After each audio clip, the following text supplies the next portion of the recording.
బంగ్లాదేశ్పై మొదట బ్యాటింగ్ చేసిన భారత్ కేవలం 168 పరుగులు మాత్రమే చేసింది. ఆశ్చర్యకరమైన విషయం ఏంటంటే టీమిండియా 6 వికెట్లను కోల్పోయింది. సంజు శాంసన్ను బ్యాటింగ్కు పంపలేదు. దీంతో గంభీర్ నిర్ణయంపై విమర్శలు వెల్లువెత్తుతున్నాయి. కొన్నిసార్లు జట్టుకు జోకర్గా ఉండాల్సిందేనా? ఎప్పుడు హీరోగా ఉండలేకపోవడం ఒకే ఒక్క ప్లేయర్ విషయంలో జరుగుతోంది. బంగ్లాదేశ్తో మ్యాచ్కు ముందు సంజయ్ మంజ్రేకర్తో సంభాషణ సందర్భంగా సంజు శాంసన్ ఈ మాటలు చెప్పడం గమనార్హం. ఆసక్తికరంగా ఈ మ్యాచ్లో టీమిండియా నిజంగా అతన్ని జోకర్గా మార్చింది. ఎందుకంటే భారత్ జట్టు బంగ్లాదేశ్పై 20 ఓవర్లలో 168 పరుగులు చేసింది. మొత్తం 6 వికెట్లు కోల్పోయింది. సంజు శాంసన్కు బ్యాటింగ్ చేసే అవకాశం ఇవ్వలేదు.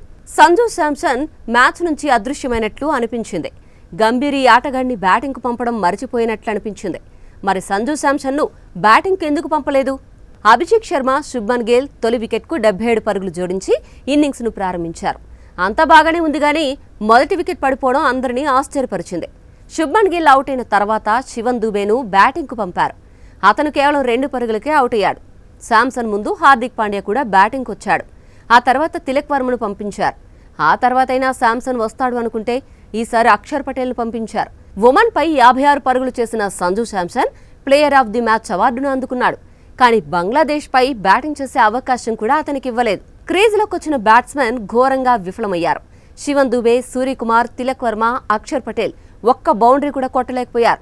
వీరంతా కలిసి 36 బంతులు 22 పరుగులు మాత్రమే చేయగలిగారు.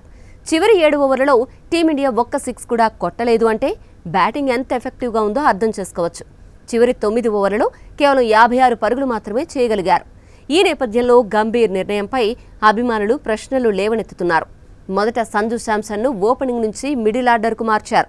ఇప్పుడు ఏకంగా అతన్ని బ్యాటింగ్కు కూడా పంపలేదు. అది అతని అవసరం ఉండి కూడా.